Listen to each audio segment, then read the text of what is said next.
everybody? Welcome to the Paint the Picture podcast. Today we're here with, do you know who Liam?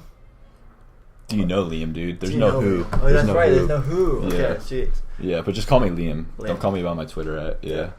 So is it Twitter and IG the same thing? Yeah. At least that's good, Yeah. branding wise. Yeah, dude, that's what I had to do. I had to change it from like my typical ass, like legal name with two numbers at the end. So I was like, what could I do? And that was like the first thing that popped into my head that was available on both Twitter and IG. So that's how we got there. See, that's the toughest thing nowadays for like people growing up. Like, there's no names available anymore.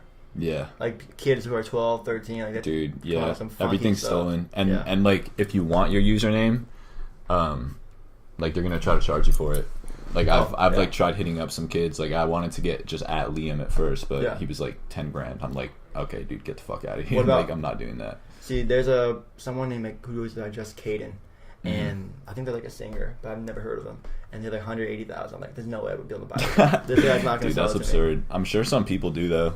I'm sure some people like buy out usernames for an insane amount of money. Well, that's what I'm waiting for. I'm waiting for the next social media platform to come out. So I'm gonna take Kanye West. I'm gonna take NFL. Yeah. I'm gonna make all these accounts. So when it blows up, sell it to them. I'm pretty sure what they do nowadays though, like when they have a new social media, is they'll claim like all like those names like first. So let's take So I know like when Kanye doesn't, because Kanye deletes his Twitter all the time, you can't just go create like that's Kanye true. West. They're gonna like reserve it.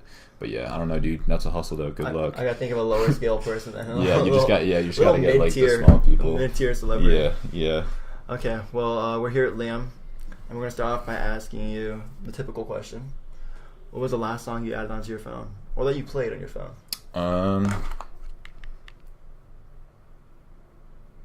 Yes, Indeed by Lil Baby.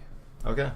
Yeah, pretty basic response, but I mean, I got a lot more. I was expecting something more out there, something that no one heard. Yeah, right. I'm like, yo, like this. You probably never heard this song before, but Lil Baby, no. Yeah, no, that shit. I think that song was actually Spotify just dropped today, like the top 10 songs of the summer, and I think that was on there. Yeah, that's right. But besides Lil Baby, I've been bumping like a lot of LA lately, a lot of like Lil Peep as always, and but like my favorite artist right now is definitely Steven Moses. Yeah, for like, sure.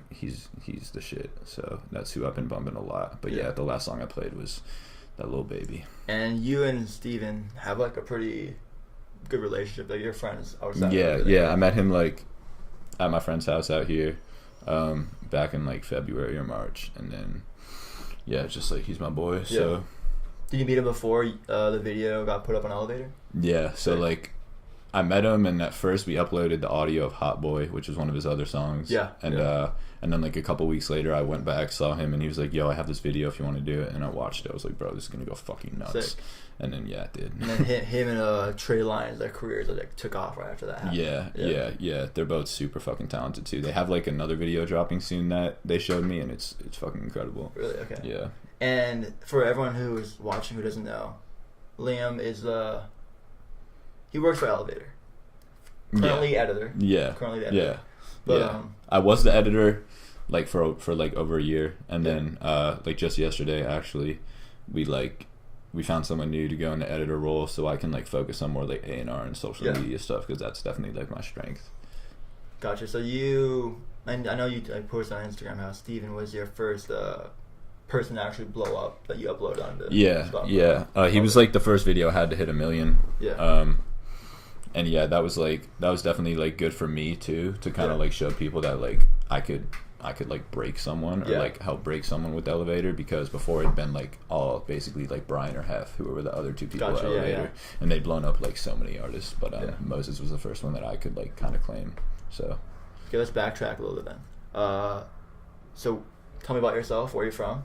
I'm from Connecticut, born and raised, and what else? So what got you into the music industry, or hip hop specifically? I don't know, like since I was little I was always into music.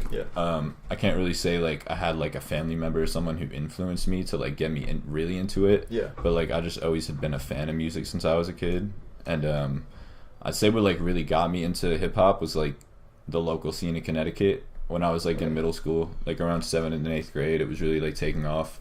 like locally at least. Like no one ever really made it that big, but Yeah. like I saw a couple rappers nearby that were like getting some buzz and was like, oh, this is dope.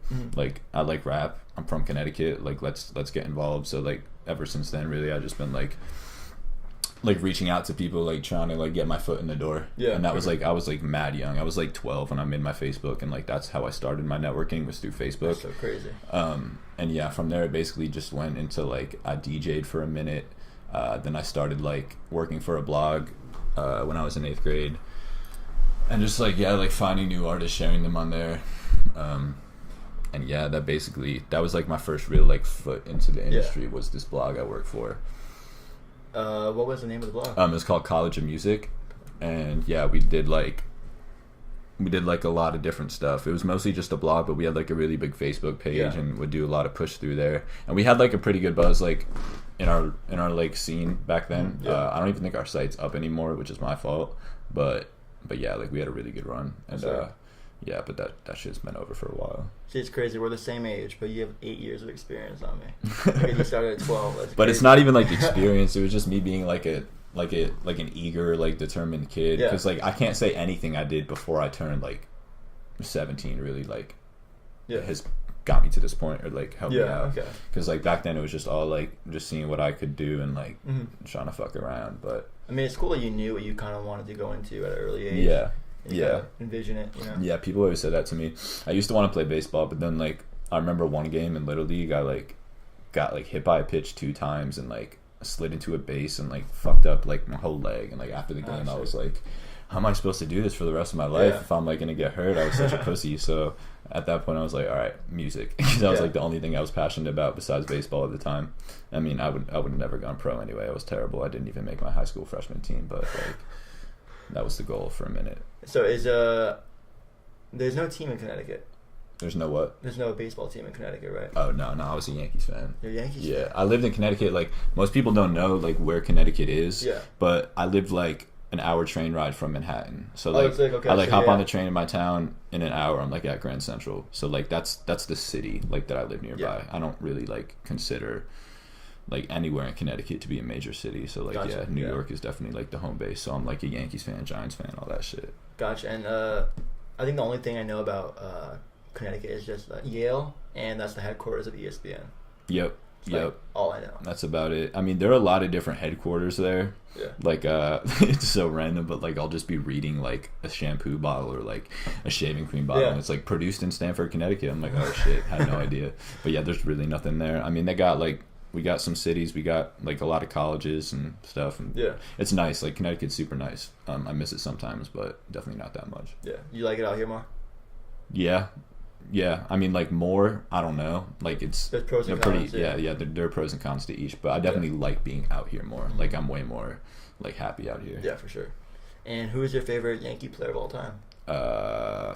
Shit. I'm just gonna say A-Rod off rip because he is, and like people are gonna give me shit for it, but I really don't care. Like growing up, it's weird because my dad and my brother's like a year younger than me, so like we'd always watch the games and shit when I was younger, and they both love Jeter. Like they were diehard Jeter fans. We like, my other brother's middle name is Derek. Like they're really big Jeter fans, and I was always A-Rod. Like I was team A-Rod. Like my dad and my brother would get like the Jeter shirts for Christmas. I would get the A-Rod one, and they always hated me for it because he was just wasn't a real Yankee, and then the fucking steroid shit. And it's like, bro, you're fucking killing me. Yeah, like he was killing me with that shit, dude. I tried to stick up for him, and I still will. Like he's my favorite, but he's a fucking idiot too. But he's dating J-Lo now, so it's like, bro, you win. You've been winning, yeah. No, like he's the GOAT for that. So and now he's an announcer too for some of the games, right? Mm-hmm. Yeah, he's on ESPN. He's doing a lot. Yeah. He's like a mogul. He's like 40 years old, 41. That's so crazy. And, sorry, I'm not the most, like, knowledgeable about baseball, but I do kind of keep up. Do you think they're going to be able to take down the Red Sox in the playoffs? I think so. Yeah. I mean, like, it's tough to say now because the Sox are killing it. They can't even lie, but they also start to choke towards the end of the year. So I'm always going to remember that. That's a good thing. You can kind of think about it, like, the Yankees are getting their bad games out of the way now. So playoff time kind of thing. Yeah, that's my excuse, exactly. But no, I don't know. Who knows, dude? I haven't been watching like as much this year as I should, so I can't really say like an educated guess. But I hope they make it. See, I was never really that big into watching baseball. I loved playing it as a child, but like it was so hard to watch, you know. especially growing up in Hawaii. It's not like a team that you would kind of go to see games or anything. Yeah. But I would say I'm a Dodgers fan. I mean, after last season, yeah, I'm a Dodgers fan. Oh, facts, dude. Yeah, they killed Definitely shit. bandwagon, but yeah, like we're like a mile away from Dodger Stadium right now, so true. I've like been to a couple games. Yeah, they're cool. I guess that's my NL team. Yeah. Okay. Yeah, and they're originally from New York, so like Brooklyn. Represent, you know. Okay, well, let's kind of steer. Are you only into baseball, or are you like basketball, football too? I wouldn't even say I'm into baseball. Like I used to play it, but I really don't watch any sports, to be honest. Like if the Yankees game is on, which it never is in fucking California, but like I'll watch it. But I'm not like an avid sports fan. I probably couldn't name their lineup. Gotcha. Okay. Well then, let's steer away from that. How long have you been at Elevator? Since December of 2016, so like almost 2 years. Yeah, that's it. Yeah, started out there through, I mentioned how I worked for another blog before, and like through like all the relationships I developed there, I met Hef, who was the editor at Elevator, and one day he tweeted out, he's like, yo, we're looking for new writers, if anyone wants to apply, like here's the link. So I applied. And he's like, yeah, dude, we could get you on the team. And within a couple of weeks, like I had an account, and then it just started from there. Sheesh, that's crazy. Yeah. So that was just like through Hef, and then they brought me on as a writer, and then kind of just like worked my way up from there. Yeah. And what's your craziest experience at Elevator? Okay, this is so easy. I don't even know why I had to think of it. But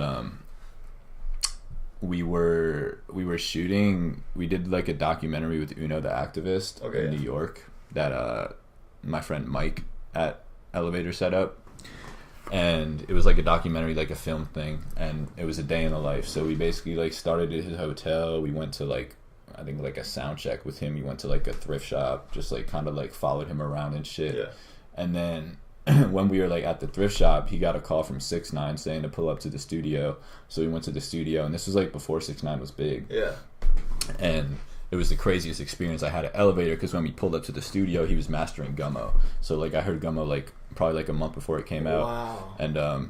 And yeah, just like being there, like at the moment I wasn't freaking out, because like it was 6ix9ine, I knew who he was, but like Gummo wasn't like a fucking, you know, national anthem at that point. But looking back on it, that shit was fucking dope. They were just like, crazy. They weren't recording it, they were just like mixing it, but and everyone was going nuts. Like the second I heard it, I was like, bro, like this song is gonna be fucking huge, like huge. And then he dropped a teaser on Instagram like the next week, like 20-second clip, and I swear I bumped that shit like 50 times, because like I just was so addicted. But yeah, that was like something really cool that I got to do through Elevator. I've done like a lot of dope shit though. Got to like interview a lot of cool people, meet a lot of cool people, go a lot of cool places. So yeah. Definitely enjoy your time there for sure. Yeah, for sure. So I guess I wrote these questions before I realized you're no longer an editor there. Yeah, but read them anyway, because like, I have been. What's it like being an editor? Like what does the job entail? So I would just like, it's a lot. I can't like, unless I want, like I could read you my job description. Might take a little long. Yeah, so basically like my day to day was like doing posts, like writing my own, editing other people's. Like I ran all the socials. I run our Instagram. Yeah. I do like some of the YouTube videos. Like Hef was doing them for a minute, and we have a couple other people with access to that, but yeah, so I do like videos, YouTube, basically like everything you see, just like either edit it or like tweet it or something like that. So yeah, basically like my job as editor was to kind of like run Elevator and like keep it in motion. That's crazy. You're the man behind the screen, every post, everything. Yeah, more or less. I mean, we have like a great team of writers and stuff that like, but you'll see their name near the post. If it was my name, it was me. Yeah. And so you've been in Elevator during the whole, like I feel like it's blown up a lot this past year, like at least. You know? So you've been there for the whole like growth. Not that it wasn't there already, you know, but like at least this past year, I feel like it blew up crazily. Yeah, I don't know. I think that we had like 500,000 or 400,000 subs when I joined, and now we're at like 1.4 million. So yeah, it's grown really well, and I've been there for it. It's been cool to watch it come up, and I'm like really like super proud of like everything that like that Brian built with it, and that like me and Hef and everyone else has been able to contribute, because like Elevator's super respected, and yeah, it's only gonna get better. So, and I know people say that the blog era is dead, you know, it's not as big as it once was, where every A&R was contacting someone from a blog, but I still would say that Elevator is like the go-to blog to find new artists. Yeah, that's the thing. A lot of blogs have fallen off just because they don't have like the YouTube that we have. If we didn't have the YouTube and we were just a website, like we could definitely build, but it wouldn't be nearly as big or influential. Like we could still get clicks and shit because we write good stuff and post good shit, but like the influence definitely comes from like having the YouTube channel and just being able to like get shit out directly to the people. Like, you know, people don't have to like fucking search for a blog post. It just pops up on their YouTube screen and they click it. But yeah, blogs definitely have like gotten a lot less influential over the years. When I first started, it was like you were saying, it was like a lot easier to get your traffic high because more people would like check blogs and just in general like the recognition was way better back then. But yeah, media has kind of like taken over. So I know we talked a little bit earlier about how Stephen Moses, that's his new name he's going by, his new artist name. But what was it like knowing that right after it released, like how much it blew up, like for you, knowing that you contributed to that? Was that like a crazy feeling? Yeah, dude, it was cool. I was just like super happy for him because he didn't have he didn't even have a lot of shit out before, so like I don't think he expected it, but I knew it. I was like, dude, this is out of here. Like you're gonna be fucking huge, and like and now he is. But yeah, it was cool. Like it was cool getting to do that and like get that behind my name because like whenever like someone sees me out and it's like, oh, so like what have you been working on? I'll be like, like well we did the Moses shit, and they're like, oh, like you know, before I could like say a name and they'd be like, oh cool, but like Moses, it's like, oh shit, like that was you, like. Like so I'm definitely really proud of that. So what other artists do you think that people who watch would know about that you've also uploaded? I don't know, a lot of people, and I don't really want to like say any names because then I'll feel like I forget people. Oh, that's true. You don't want to be that guy who just shout out that one guy, you know. So okay. Yeah, but like I did a lot. I did a lot of uploads. We'll say a lot. That's the answer. A lot. So who is an artist that you really looked up to growing up? Dude, I had like a lot of weird musical phases growing up. When I was like in second grade, I remember I like would bring, it was like before iPods were a thing, so I'd bring like a CD player on the bus every morning, and I'd bump like this dude Cat Stevens, who was like a folk singer, like kind of rock. Because my dad like was into like rock music, introduced me to that, like Bruce Springsteen, Aerosmith, like your typical typical dad rock. But yeah, so I like started fucking with like just classic rock and like this dude Cat Stevens, who was like more of a folk singer. And then the first rap song I downloaded, like because I got an iPod like the next year or whatever. I downloaded two actually. One was How We Do by The Game featuring 50 Cent, and then the other was Run It by Chris Brown. So that was like my first like real like glimpse into hip hop. 50 was like my first favorite rapper ever, 50 Cent. And then it's weird because like most people find Eminem and then find 50 because like that's how it happened. Eminem found 50, but I found 50 and then through him got to like Eminem, and of course like as like a white kid I'm gonna fuck with Eminem. So like if I had to like be completely honest and say who's my biggest influence musically or whatever, it's probably Eminem, just because like I liked him so much. But like 50 was my first favorite rapper. I've been influenced by like a lot of different shit. Like the first CD I ever bought was American Idiot by Green Day. So like that shit kind of like turned me into what I am too, I guess. But I'd say like Eminem was my first like real like favorite rapper. Eminem, Lil Wayne, and Jay-Z, like when they were like all at the top of the game, was like when I was in middle school, like really getting into rap. And I remember I had like the binder where you'd like put like a picture in front of it, like for the cover, and it was always a picture of like Lil Wayne, Eminem, or Jay-Z. And my teachers would always look at me like, yo, you fucking this like stupid white kid from Connecticut's got like Lil Wayne in his binder. Who do you think you are? Like tattoos on his arms and shit. But that's how it was. That's actually pretty interesting because like you said, everyone usually finds Eminem first. But what was your favorite track by 50 Cent? Other than the first one you just said with The Game. My first favorite 50 song was probably something off of Get Rich or Die Trying. Amazing album, actually. Huh? That album has so much hits. Yeah, exactly. I don't know if I could pick a song, but like that whole thing was just like my first introduction to hip hop, kind of. And what would you say is your favorite album of all time? And that's kind of like a very hard question to answer, but if you want to take it on. I used to have a list. I had like a top 5, and I forget what I put at the top of it. I mean, personal favorite like that Green Day album is like still yeah. one of my favorite albums. I'd say that was still like top 3. But that's like rock. My favorite rap album. I don't know why I'm forgetting, but Yeezus is like my favorite rap album ever. And it's crazy because like at the time I was really into Kanye. At the time, and he dropped it, and I was like anticipating it so much. And I remember I didn't even like it leaked, and I didn't want to bump the leak, so I downloaded the leak. I burned a CD and like put it in my stereo player at home, just so I could like get the full experience. And like the first run through, I like turned that shit off. I was like, yo, fuck Kanye, like this shit is terrible. And then like a couple of weeks went by and I started listening more. I'm like, yo, this shit is crazy, because it was so different for the time. It was like it sounded like robots or something. And it was weird, but I eventually grew into it, and now it's like my favorite album ever. Gotcha. Off the top. And then Kanye dropped his album this year. A bunch of artists dropped this year. Yeah, probably the Grammys gonna be crazy. Yeah, that was another really cool thing I got to do at Elevator. I got to go to the release party for Kitsy Ghost. Oh, that's sick. Which was it was like in Santa Clarita. Yeah. With Kanye and Cudi, and that was fucking sick, dude. Did you meet Kanye? Nah. I like Kanye was probably like, I don't know, like mad far from me. Yeah, that's Cudi like walked right past me at one part. But besides those two, it was crazy being there because there was like no security. So like fucking like Kim and Kris Jenner, like Kim Kardashian and Kris Jenner were just like walking around. That's like crazy. Casual. So that was a cool experience, like to be there for that too. That was tight. But wait, what was the original question? What's your favorite album of 2018 so far? We can do one underground. Moses. Okay, cool. Yeah, Love Me Lead Be My Moses, definitely my favorite album of this year, like mainstream or underground. So that's sick. Okay, just leave it there. I didn't want to make it like, I was worried that it would be tough to decide out of mainstream and underground, so I was going to make it 2 separate categories. So I'm glad you chose just one. That's kind of like on the brink too, because like he's underground now, but he's going to be fucking star. Yeah. So.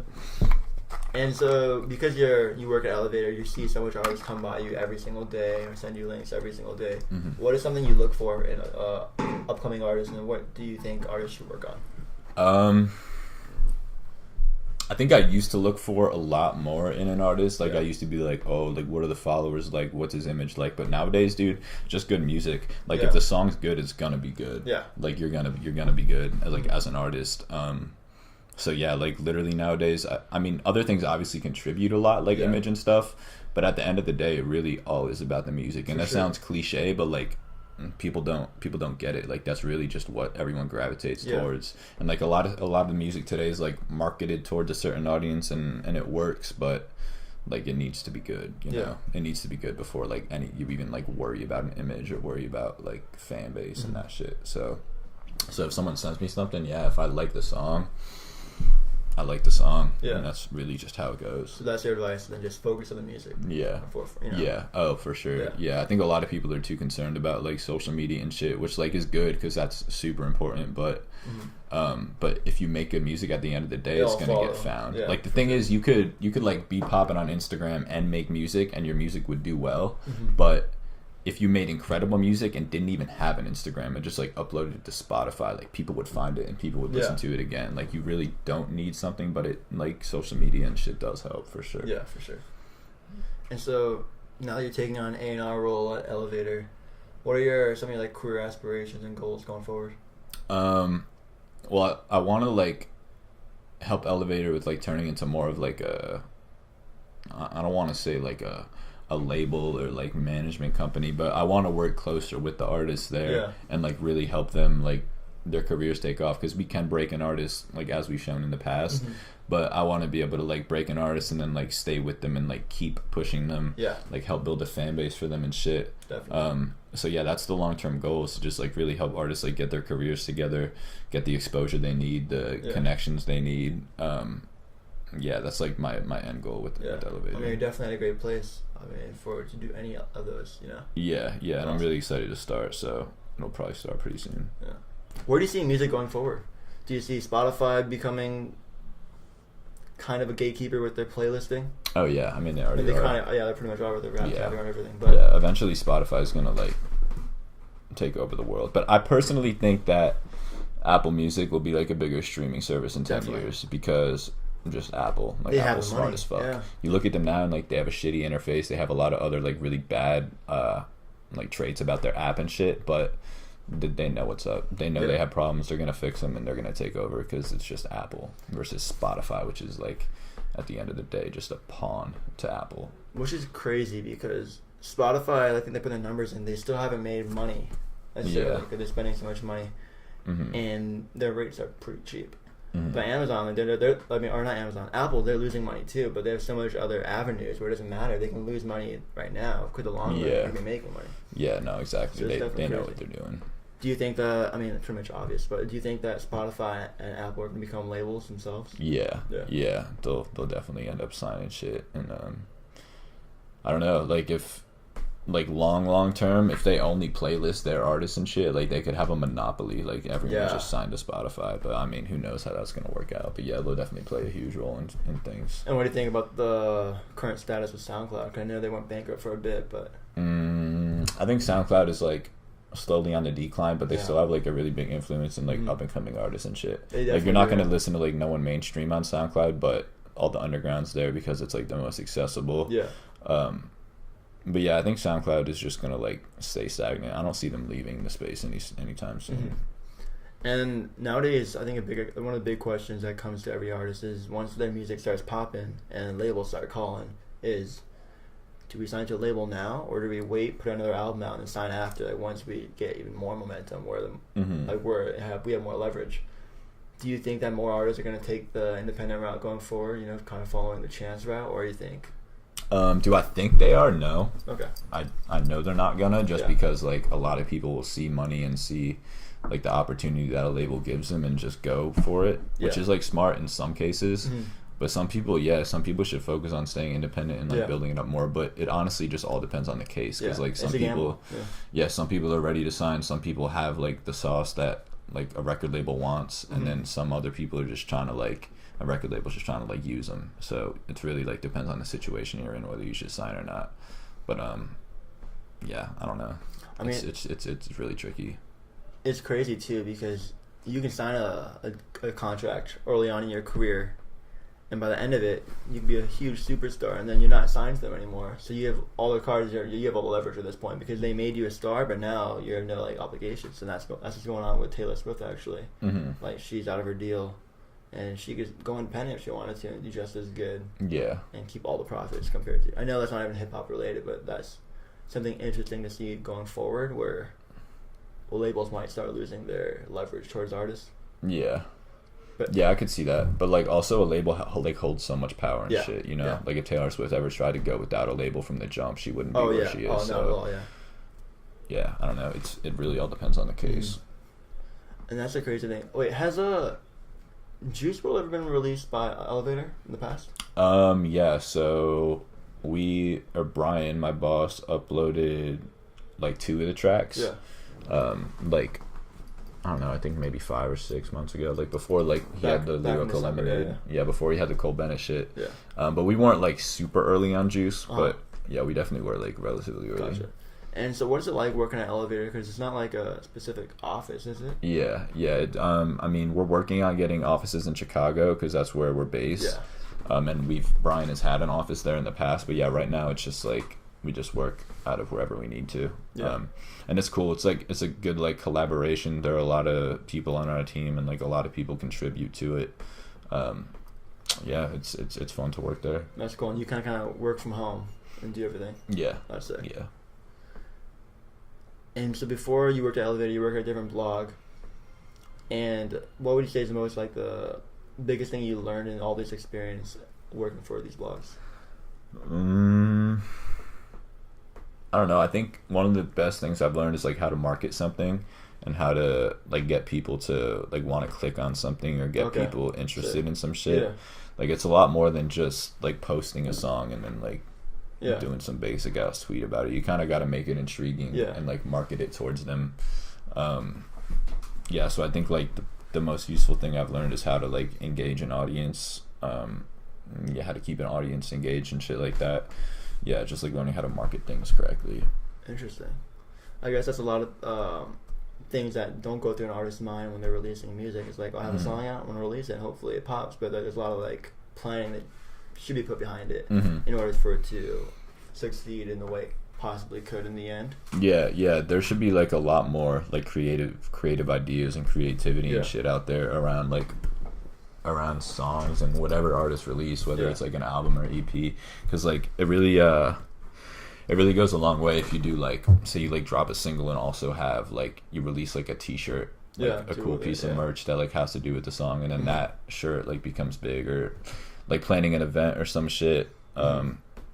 I know it's like on a huge scale, but like that song Havana by Camilla, whatever her name is, like they like I saw them transform, like I think it was Miami or some shit, into like Havana, so they like made beaches or like made it look like Cuba and shit. That's crazy. So like having like an extra marketing push behind a single always like helps it do better, and I think people notice too, like if I don't know, like a rep at Spotify sees you doing some super cool like fan initiative like with the release of your album, they'll be like, oh, this guy's doing something cool, like we should probably support him. So I think if artists like start to build more content around their releases and like really try to engage people and make like a brand out of themselves instead of just being like a rapper, then they'll get a lot more attention. And like creativity too, like I see it on Elevator all the time. We'll have an artist drop like a basic ass video and them just like rapping like with some cars or some bitches.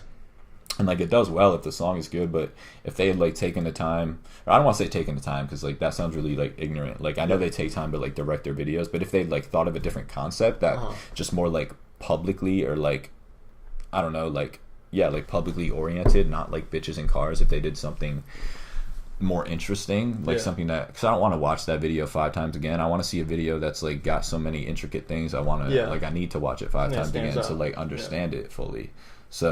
So yeah, I don't even know like what tangent I'm going off of now, but I guess it's just the fact that like I've seen videos on Elevator do well just because it's like a tight video.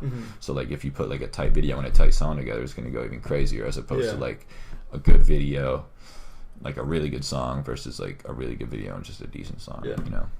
And so as you work at Elevator, do you find your new music just by looking at like the links people send you, or how do you find new music?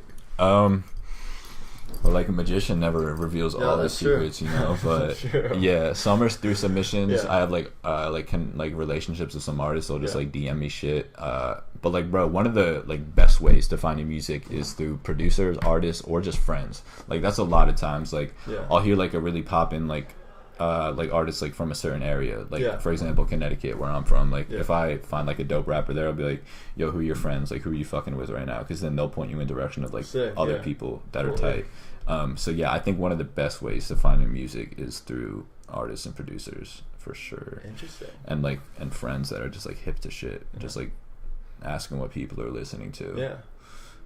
Besides that, like shit, I found a lot of good shit like on SoundCloud, like related tracks. I'll like stalk the shit out of those. Or like the similar to. Yeah, exactly. That's about like really it. Like that I want to say. Do you use Spotify or Apple Music? Spotify. Okay, I like Spotify too. Yeah, it's cool. I don't really ever discover anything on there, because once I find an artist on Spotify that's good, they're usually already like they're already big, like 75,000 monthly listeners. But SoundCloud and YouTube especially is fucking fire for finding new artists. YouTube is like really slept on. I mean, people don't sleep on YouTube, but like not a lot of my friends at least like find their new shit on YouTube. But not yet. There's so much on YouTube. Because now YouTube's becoming like a streaming service now, right? Yeah, something like that. Either way, YouTube is like the biggest platform for music. Like people really need to utilize YouTube more. Yeah, for sure. Because it's one, like a direct revenue source, and it just like helps build your brand so much more. Especially for music videos specifically, like being able to see the artist singing or performing the track or whatever they do, like their whole creative vision. It's completely different than hearing it on Spotify. Like I'll hear it on Spotify, oh, it's a cool song, but I'll never look at their social media accounts. Yeah, and YouTube is still like the number one source of like music streaming in the world. It's bigger than Spotify and Apple Music. That's crazy. People listen to more music on YouTube than they listen to on any other platform. Damn. People just don't notice it because it's not. You don't think of it like that. You think of it, oh, you're just watching a video, but like no, there's music and everything on YouTube. So it's huge. I wonder what YouTube's top 10 tracks of the summer were. Because we got Spotify. So I wonder what YouTube's were. Yeah, it might be a lot more Latin based.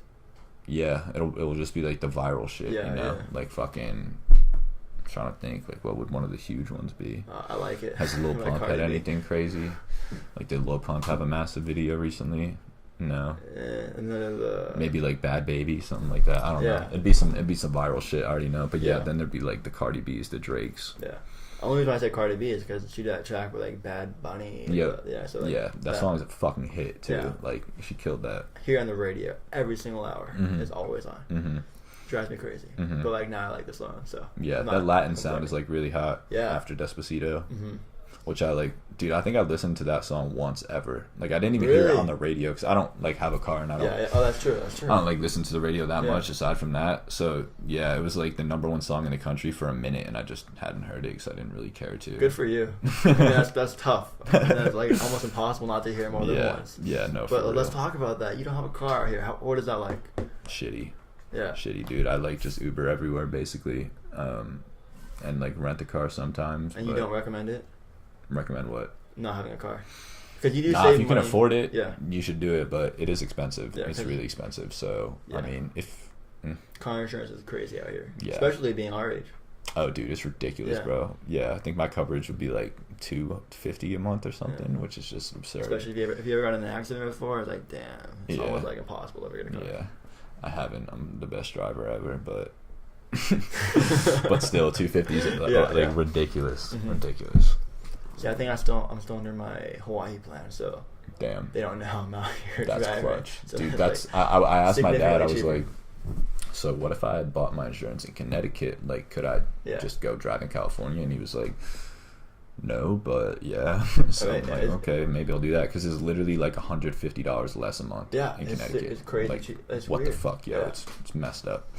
Just because so many people out here drive and have cars, they're so much more like prone to accidents. So oh, definitely. I mean, bumper to bumper traffic, it's so easy to just get a fender bender. Yeah, facts. Okay, well, so your parents are still in Connecticut? Yep. And you're pretty in tune with the Connecticut hip hop scene. Not as much as I'd like to be, but I used to be more, and now I'm like slowly getting back into it because like Connecticut's starting to really pop. Like Snopra is she's fucking fire. She had this song called Yank Rhythm that blew up with like a viral dance. And but basically what really ignited like the like Connecticut unification, I guess I'll call it, was this rapper Gangstalicious was like shot earlier this year by police on some like crazy shit. Like he was like driving a car and like I think 5 different cops like fired their guns at him. Like he was unarmed. I'm pretty sure. But got shot like a ridiculous amount of times, died. And when he died, he wasn't that big, but after he died, people started to like bring his shit back. So he started to get a real big buzz. And then because of that, people were like looking at Connecticut. And then Snopra like did this Yank Rhythm video, like incorporated a lot of like the Gangstalicious tribute into it. And like that shit took off. And like both of them, like I'd say Snopra and Gangsta like really are helping like put on for CT right now because there's like a lot of good shit coming out of Connecticut. That's interesting because I trying to think of other artists that I would know who are from Connecticut. I mean, you mentioned some earlier. So Whit Lowry's from there. Yeah, Whit's from there. Whit's like one of my good friends. John Mayer's from Connecticut, but he'll never say it. Yeah, he went to high school like a couple towns away from me. Shit, dude. Besides that, like lead singer of Weezer's from Connecticut. And we had like there was a small rap scene like back in the day. Like Chris Webby was big when I was in middle school and shit. But besides Webby, like there was never really anyone else that popping in terms of hip hop in Connecticut. It's mostly just like everything funnels to New York. I guess like anyone who's even from Connecticut was popping off, they'd rather claim, we're from New York because you get more buzz from being from New York. Exactly. And I don't know what the problem with Connecticut was. I just don't think Connecticut supports itself enough to really come up because like Atlanta, Texas, Chicago, anywhere you look where there's like a lot of hip hop, Florida, like they're all kind of coming up together. In Connecticut, there was always a lot of animosity just because I don't know. I feel like people thought they were competing for the one spot when they need to like kind of look out of it as more of a like gradual thing. Like there's not going to be like one winner from. I mean, there will be at the end of the day, but that's not how you should look at it. You shouldn't be trying to be the best. You should just try to like be good. Like the model Florida just recently went through. Like, everyone blowing up kind of together, not necessarily together, but like friend groups. It's kind of crazy. Like, they're not artists that blew up from Florida. Florida's killing it right now. They're probably #1. But Connecticut, our rap scene is definitely getting way more prevalent. we got like a lot of dope artists right now. I'm trying to think of like who else. That's him is like an R&B singer. He's from Connecticut. He's fire. Yeah, we got some good people coming up. And I think we're gonna come towards the end of the interview. I wanted to ask you though, who is an artist or name a song that you think I should start listening to? Yeah, you should start listening. Turn me on for someone. Turn everyone on. Then again, maybe you're not supposed to because it's your job not to know these things. So if you can't say, I got you. I just have to look for it. And what do you think about the LA hip hop scene? LA, I fuck with it. I'm starting to get more like familiar, like real familiar with it. I mean, obviously, like Shoreline is huge now, but like I love Shoreline Mafia. I really like Rucci, who's like, I guess he's kind of smaller than Shoreline, but he's gonna be huge soon. I really like Rucci. Besides that, I mean, I like all of them. Yeah. But I'd say Shoreline and Rucci are like my favorite two Cali people. But okay, putting you onto something.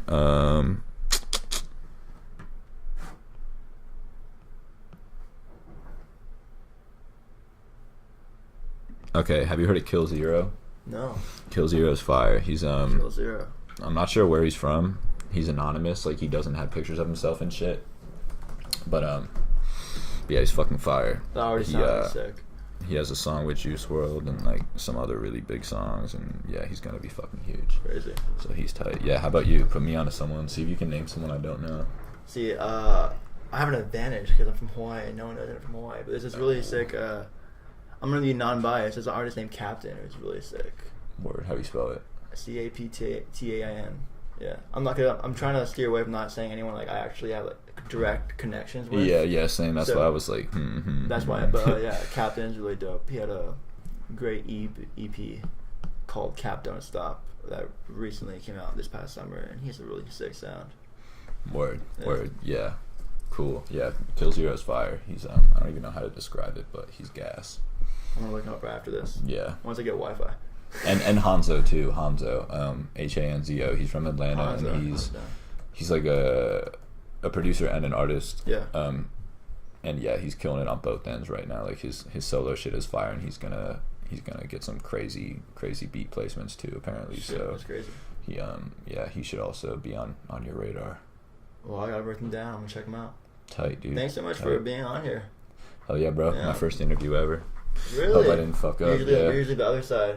Yeah, exactly. Yeah. Which like I still don't like being on camera for like the other side shit. So I try to stay off. But like, hey, dude, you gotta cross that bridge one day. So I mean, it's branding. Yeah. That's well, it was awesome having you. Hell yeah, dude. So much. Glad we were able to make it happen. We were talking about this for a while. Yeah, just been me flaking on you. Even me, like I flaked on you first. Actually, yeah. I was like, oh shit, my dad's in town. I can't come. Yeah, true. We had to set up that one day. I started it first. Yeah. But yeah, it was great having Finally got it done. We finally did. Hopefully, we can do more in the future once you're more settled into your new position. Hear the inside details. Yeah. Thanks everyone for watching.